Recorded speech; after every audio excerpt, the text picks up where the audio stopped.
안녕하세요. 새벽이에요. 오늘도 들러주셔서 감사합니다. 따뜻한 옛 이야기 한 자락 들으시며 잠시 쉬어가세요. 스님, 큰일이옵니다. 겨울 동짓달 새벽, 강원도 정선 깊은 산속 작은 산사. 법당 문살에 성해가 하얗게 내려앉고 새벽 안개가 마루를 감쌌다. 동자승 훈이가 헐레벌떡 달려왔다. 쌀독에 쥐새끼 한 마리 숨을 구멍도 없사옵니다. 쌀독이 텅 비었어요. 진우 스님은 염주를 쥔 손을 멈추고 고개를 들었다. 허허, 그게 무슨 큰일이냐? 훈이는 입을 삐죽 내밀었다. 그럼 작은 일이에요? 스님도 사람인데 밥 안 잡수시면 어찌 살아가시렵니까? 소승은 벌써 속이 쓰리옵니다. 스님은 피식 웃었다. 그럼 배고플 땐 참선이나 하거라. 마음이 비면 배도 비는 줄 모르느니라. 그런 소리 마옵소서. 마음은 비어도 배는 비면 안 되옵니다. 그 말이 끝나기도 전에 훈이의 뱃속에서 요란한 소리가 울렸다. 스님은 웃음을 참지 못하고 중얼거렸다. 허허, 이놈의 속은 거짓말을 못하는구나. 그러곤 장삼을 여미며 말했다. 복은 구해야 생기고 인연은 찾아야 이어지는 법이지. 네 배를 채우러 다녀오마. 스님, 눈이 저리 퍼붓는데 정말 내려가실 거예요? 길도 미끄러운데 내일 가시면 안 되옵니까? 오늘 밟은 자리가 내일 길이 되는 법이다. 걱정 말거라. 금방 다녀오마. 스님은 삿갓을 눌러쓰고 절을 나섰다. 훈이는 마당 끝에 서서 그 뒷모습을 오래 바라보다가 두 손을 모았다. 나무아미타불. 스님 발에 동상 안 걸리게 해주시옵소서. 산길을 벗어나자 마을이 보였다. 초가 지붕마다 눈이 수북히 쌓이고 굴뚝 연기가 힘없이 피어올랐다. 스님은 첫 번째 집 문을 두드렸다. 시주 좀 청하옵니다. 안에서 여인의 목소리가 날카롭게 튀어나왔다. 아이고, 올해는 우리도 목구멍이 포도청이라오. 절에 쌀이 없으면 부처님이 주시겠지? 문짝이 쾅 닫혔다. 진우는 묵묵히 고개를 숙이고 다음 집으로 향했다. 두 번째 집. 스님, 우리 집엔 애가 넷이라오. 쌀독은 바닥 드러낸 지 열흘이고 죽을 쑤어도 물이 더 많소이다. 세 번째 집. 시주는 무슨 개뿔. 절에서 밥 빌어 먹을 생각 말고 땅이나 파서 감자라도 캐시오. 네 번째 집에서는 대문도 열리지 않았다. 다섯 번째 집에서는 개가 지저댔다. 얼마나 걸었을까? 마을 끝자락, 커다란 기와집 하나가 눈 속에서 번쩍였다. 대문 앞에서 하인 하나가 팔짱을 낀 채 비웃었다. 스님, 시주 얻으러 오셨어? 스님이 고개를 끄덕였다. 그러하오. 허허, 참 딱한 꼴이로다. 온종일 돌아다닌 모양인데 빈손이라니. 어디 한 푼어치라도 얻어오셨어? 스님은 합장하며 조용히 말했다. 부처의 길은 걸음마다 인연을 쌓는 법이라 하오. 사내종이 코웃음을 쳤다. 말은 번드르르 하구먼. 우리 마님께서는 그런데 손 안 대시오. 그러니 그냥 돌아가시오. 바로 그때 안쪽에서 맑은 여인의 목소리가 들렸다. 누구냐? 절간 중이옵니다. 시주를 구걸하러 왔다옵니다. 잠시 침묵이 흘렀다. 드리거라. 잠시 후 마님이 직접 마당으로 나왔다. 쪽진 머리에 비녀 하나, 소복한 치마 저고리. 얼굴은 고왔지만 눈빛은 서늘했다. 그녀가 스님을 보는 순간 표정이 미묘하게 흔들리고 손끝이 미세하게 떨렸다. 어느 절에서 오셨소? 이 고을 북쪽 달마산자락 청운함이옵니다. 마님은 스님의 얼굴을 뚫어지게 바라보며 물었다. 무엇이 필요하시오? 공양비 조금만 시주해 주신다면 절 식구들이 이번 겨울을 버틸 수 있을 것이옵니다. 잠시의 침묵이 흐르더니 마님은 하인을 불렀다. 쌀 한 말 퍼드려라.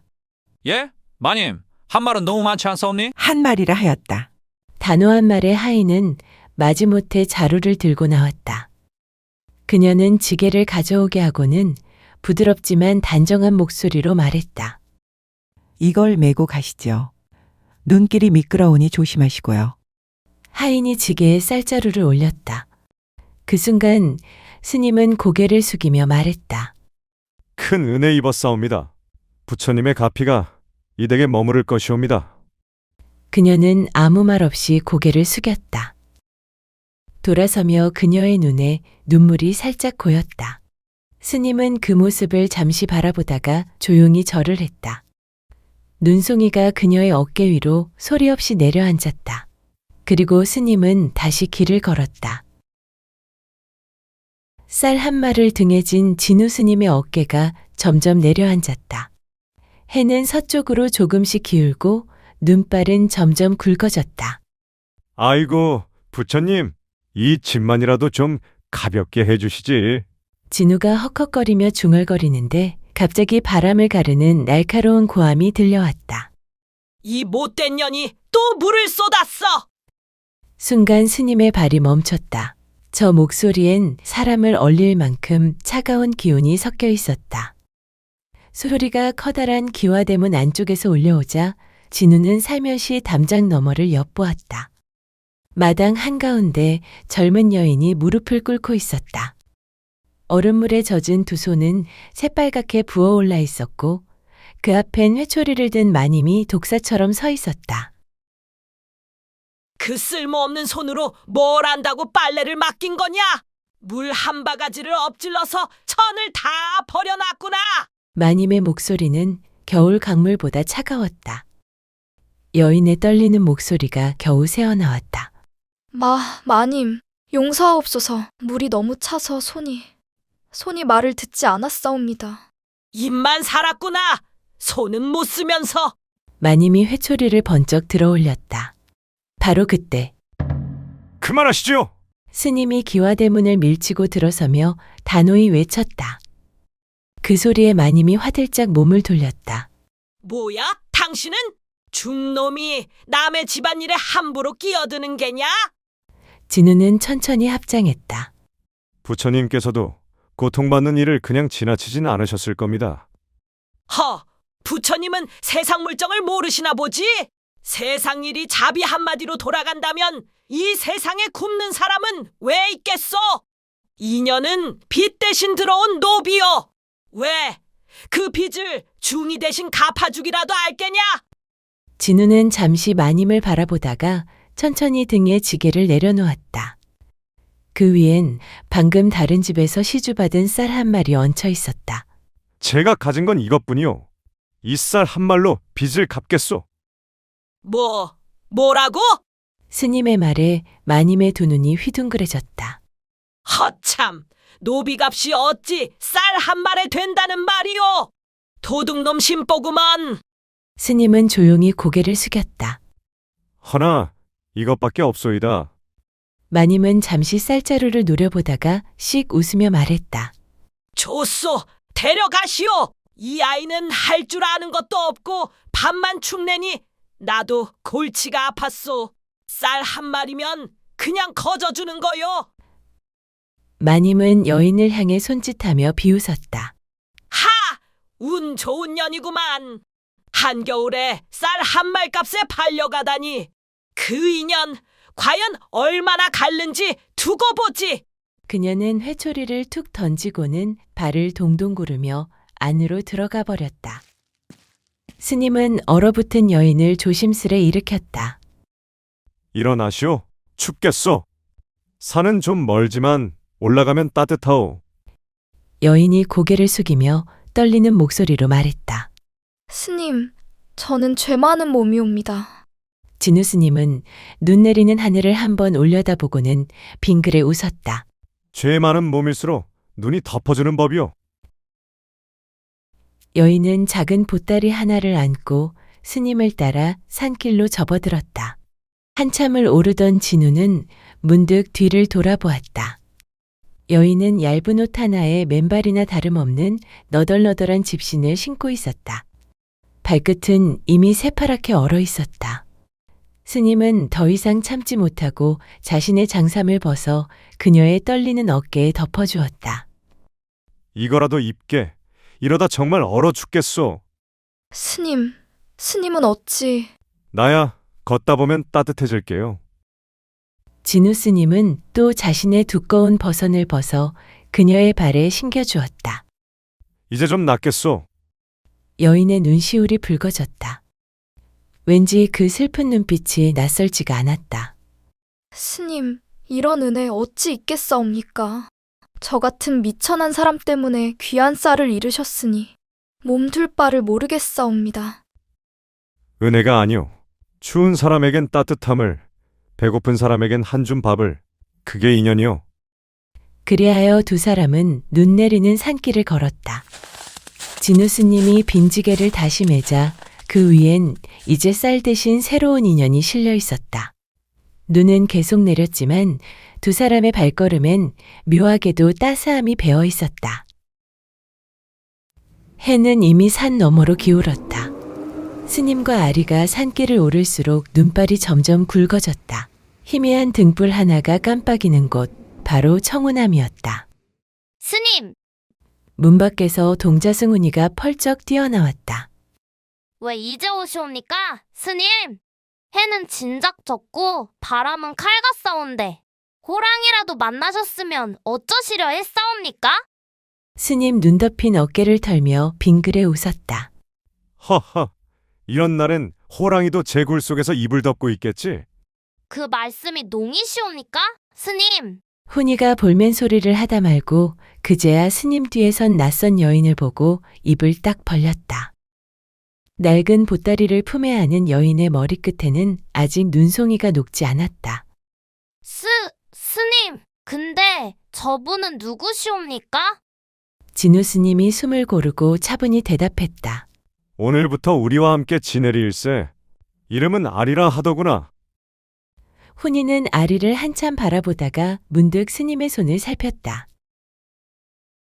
근데 스님, 또 빈손이시옵니까? 시주는요? 곡식은요? 설마 오늘도... 스님이 멋쩍게 뒷머리를 긁었다. 인연이란 게 참 묘하더구나. 그러고는 빙그레 웃으며 덧붙였다. 허나 쌀보다 더 귀한 인연을 얻었으니 오늘은 빈손이 아니지. 에이, 그러면 오늘 저녁도 또 된장국이겠네요. 물에 된장만 풀어서 훌훌 마시는... 허허. 배는 고프나 입은 여전하구나. 아리가 그만 웃음을 터뜨렸다. 훈이는 볼을 부풀리며 투덜댔다. 웃지 마세요. 진짜 맛없다니까요? 그날 밤 스님은 절 한켠에 작은 방 한 칸을 아리에게 내주었다. 바람이 덜 드는 조용한 방이었다. 이제 여기서 푹 쉬게. 몸부터 추스르고 보세. 아리가 깊이 머리를 숙였다. 이 은혜 평생 잊지 않겠사옵니다. 평생은 무슨. 내일 아침까지만 기억하면 되지. 스님이 너털웃음을 지으며 문을 닫으려는데 잠깐만요. 훈이가 문틈으로 얼굴을 쏙 내밀었다. 아리누이, 손은 괜찮으세요? 아까 완전 얼어붙었더이다. 응, 이제 괜찮아. 고마워. 기다리세요. 훈이는 종종 걸음으로 사라지더니 김이 모락모락 나는 대야를 들고 돌아왔다. 이거요. 손 담그세요. 밖이 얼마나 추웠는데요. 아리는 놀라며 손을 담갔다. 얼어붙었던 손끝이 천천히 녹으며 따뜻한 김이 피어올랐다. 그녀의 눈가가 붉어졌다. 고마워, 훈아. 너 참 착하구나. 에헴, 제가 원래 이런 사람이라니까요. 아리가 머뭇거리며 품속 보따리를 풀었다. 안에는 검게 그을린 고구마 서너 개가 아직 미지근하게 열기를 품고 있었다. 이거 마님 댁에서 몰래 챙겨두었사옵니다. 혹시나 싶어 품에 넣어왔지요. 많진 않사오나 함께 나눠 드시지요. 훈이의 눈이 번쩍 빛났다. 고구마요? 진짜 고구마 맞지요? 작은 손이 허겁지겁 뻗다 멈췄다. 아리가 먼저 하나를 스님께 내밀고 있었기 때문이다. 스님도 드시지요. 이 고구마 냄새가 참 따뜻하구나. 맞아요, 스님. 훈이는 벌써 한 입 베어 물고 환히 웃었다. 세상에 이렇게 단 고구마는 처음이옵니다. 세 사람은 작은 등잔불 아래 둘러앉아 고구마를 나눠 먹었다. 바깥에는 여전히 눈이 내렸지만 그 방 안마는 봄날처럼 따뜻했다. 스님, 아리가 조용히 물었다. 빈손으로 돌아오셔도 괜찮으신가요? 빈손이라. 스님이 고구마를 한 입 베어 물며 고개를 저었다. 이리 따뜻한 고구마를 얻었는데 어찌 빈손이라 하겠는가? 훈이가 볼을 빵빵하게 부풀린 채 고개를 끄덕였다. 맞싸워요. 세 사람의 웃음소리가 눈 내리는 밤, 청운함에 잔잔히 퍼져나갔다. 아리는 새벽마다 훈이와 함께 우물물을 길어오고 스님은 마당을 쓸었다. 점심이 가까워지면 아리의 손끝에서 연기가 피어올랐다. 훈아, 물 끓으면 나물 넣어라. 예, 근데 스님, 이게 나물이옵니까? 풀이옵니까? 허허, 손에 잡히면 다 풀이요. 입에 들어가면 다 나물이니라. 그럼 마당의 잡초도 나물이옵니까? 그것도 삶아 보거라. 네가 먹으면 알게다. 스님의 웃음에 아리가 소리 없이 웃었다. 쌀 한 말을 인연으로 청운함에 들어온 아리는 이내 절 생활에 익숙해졌다. 스님과 훈이와 함께 약초를 캐고 절 뒤편 텃밭에는 파와 상추, 무, 그리고 깻잎을 심었다. 훈이는 삽질하다 넘어지고 아리는 흙 묻은 손으로 웃었다. 그렇게 세 사람은 어느새 한 가족이 되었다. 산새소리, 밥 짓는 냄새, 저녁 종소리 속에 청운함의 하루가 고요히 흘러갔다. 그날 밤, 법당의 등불 하나가 잔잔히 깜빡였다. 스님은 조용히 염주를 굴리며 아리에게 물었다. 아리야, 어찌하다 남의 집에 팔려가게 되었느냐? 아리는 한참을 입을 열지 못했다. 불빛 아래 눈망울이 흔들렸다. 어머니가 홀로 절 낳으셨사옵니다. 그녀의 목소리가 가늘게 떨렸다. 장애나가 품팔이를 하시며 겨우겨우 사셨지요. 그러다 병이 드셨사옵니다. 약값도 없고 먹고 살기 힘이 들어 마님 댁에서 쌀을 꺼왔사옵니다. 한 말, 두 말, 갚을 길이 없어지고 목이 메었다. 그 빚 대신에 제가 그 집 종으로. 더 이상 말이 나오지 않았다. 두 손으로 무릎을 꼭 쥐었지만 눈물이 주르르 흘렀다. 어머니는 제가 끌려가던 날 그저 미안하다, 미안하다 그 말씀만 남기시더이다. 그리고 오래지 않아 숨을 거두셨사옵니다. 스님은 한참을 아리의 눈을 바라보다 문득 그의 머릿속에 오래전 어떤 얼굴이 스쳐갔다. 17년 전 어느 여름, 승복을 입지 않은 진우는 20대 후반의 젊은 무인이었다. 전란의 뒤끝, 머물 곳을 잃은 채 산길을 내려오고 있었다. 서쪽 하늘이 붉게 물들더니 이내 어둠이 산을 삼켰다. 산짐승들이 튀어나왔다. 검을 휘두르던 찰나 발밑이 무너졌다. 그는 비탈을 굴러내리며 바위에 부딪혔다. 왼다리에 깊은 상처가 나 피가 흘러내렸다. 비틀거리며 산길을 헤매던 그때 멀리서 희미한 불빛 하나가 깜빡였다. 낡은 초가 한 채 그는 문을 두드렸다. 계십니까? 잠시만. 문이 삐걱 열리며 그 안에서 한 여인이 조심스레 얼굴을 내밀었다. 누구시옵니까?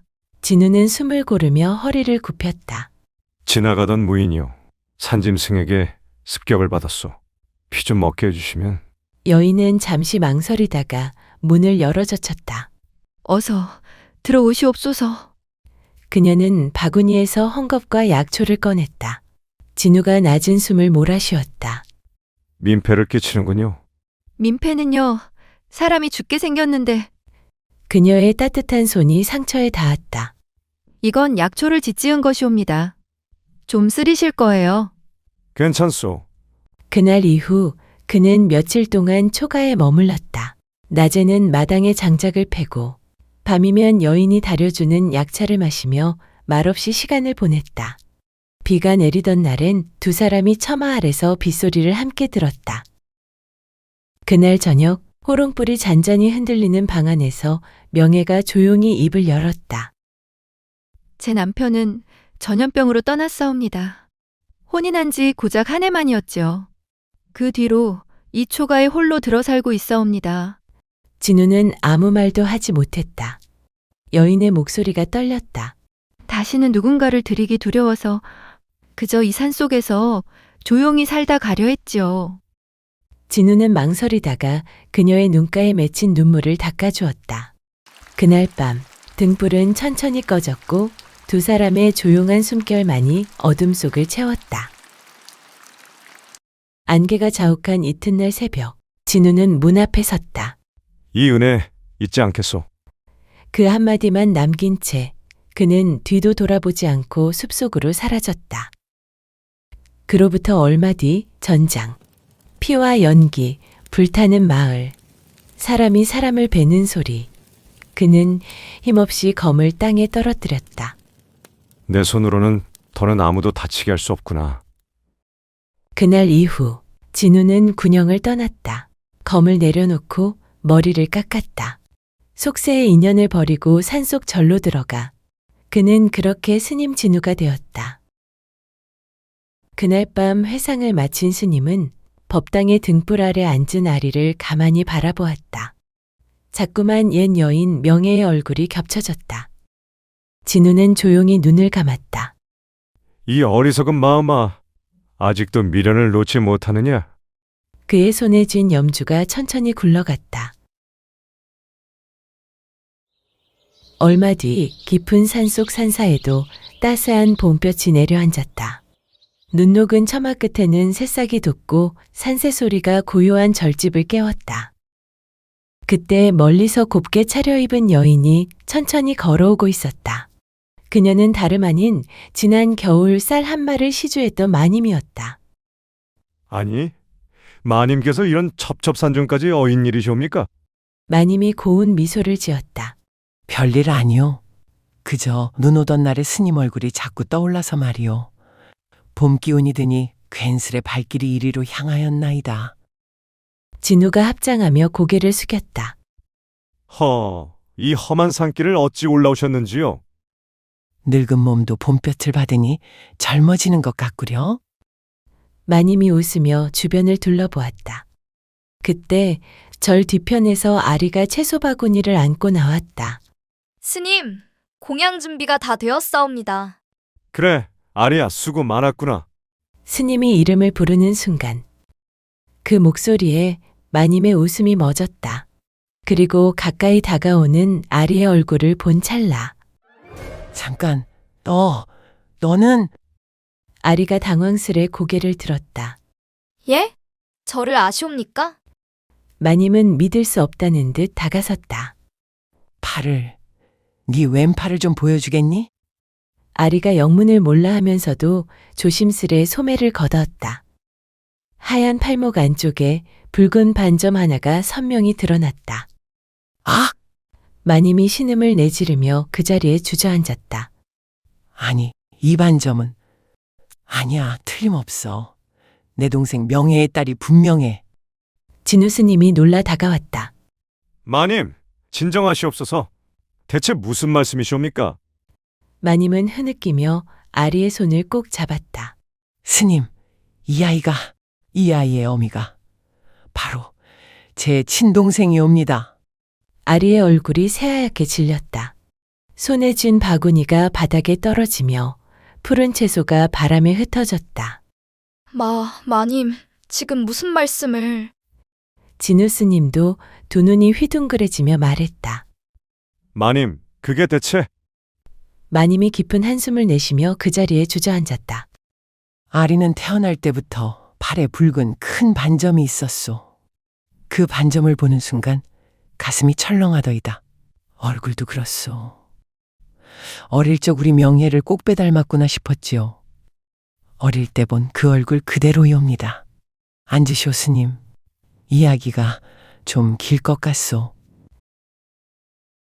그녀가 떨리는 목소리로 입을 열었다. 내 동생 명예는 20의 과부가 되었지요. 남편이 전염병으로 죽고 나서 홀로 외딴 산골 초가로 들어가 살았소. 그런데 어느 날 배가 불러오더이다. 마님이 씁쓸하게 웃었다. 과부가 아이를 뱄다 하니 온 동네가 난리였지요. 망측한 년, 돌로 쳐 죽여라. 나조차도 체면 때문에 모른 척했소. 그녀의 눈에서 눈물이 뚝뚝 떨어졌다. 그러다 동생이 죽을 병에 걸렸다 해서 찾아갔죠. 그때서야 그 애가 털어놓더이다. 진우 스님의 안색이 점점 창백해졌다. 아이 아버지는 산길에서 만난 무인이었다 하더군요. 산짐승에게 쫓겨 다리를 다친 채 쓰러져 있었는데 명예가 구해서 며칠 돌봐줬다고. 진우의 미간이 좁혀졌다. 키 크고 인상 좋은 사내였는데 왼쪽 어깨에 칼자국이 깊게 있었다고 하더이다. 허나 이름은 끝내 묻지 못했다고. 진우의 숨이 거칠어졌다. 그럴 리가. 그러고 몇 해 뒤 정선장터에서 그 무인을 다시 봤다더군요. 그런데 이미 머리를 깎고 승복을 입고 있더라고. 쨍그랑 진우가 들던 찻잔이 완전히 깨졌다. 파편이 사방으로 튀었다. 동생은 차마 말을 못했다더이다.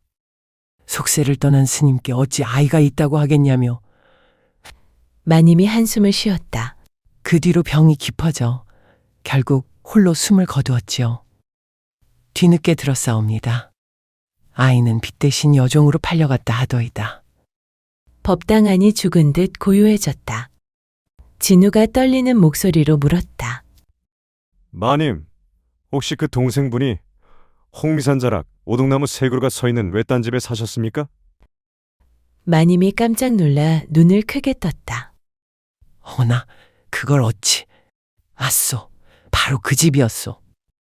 진우가 털썩 무릎을 꿇었다. 그의 눈에서 눈물이 폭포처럼 쏟아졌다. 하늘이셔, 이런 일이. 제가 그 무인이었습니다. 뭐라고요? 10여 년 전 늦가을 늑대 때 쫓겨 절벽에서 떨어졌을 때 그 여인이 저를 구해주었소. 사흘 밤낮 열을 식혀주고 상처를 싸매주고, 근데 내 아이를 가졌을 줄이야. 그가 두 주먹을 쥐었다. 떠나는 날 새벽 마당에서 배웅하던 그 눈빛이 지금도 잊히지 않소. 그때 한마디라도 더 나눴더라면. 진우가 가슴을 내리치며 말했다. 이 못난 놈, 그때 그녀를 보고도 그냥 지나쳤구나. 한 번만 뒤돌아봤어도, 한 번만. 그때 삐그덕 문이 열리는 소리가 났다. 문틈 사이로 아리가 창백한 얼굴로 서 있었다. 그럼 스님이 제 아버지라는 말씀이옵니까?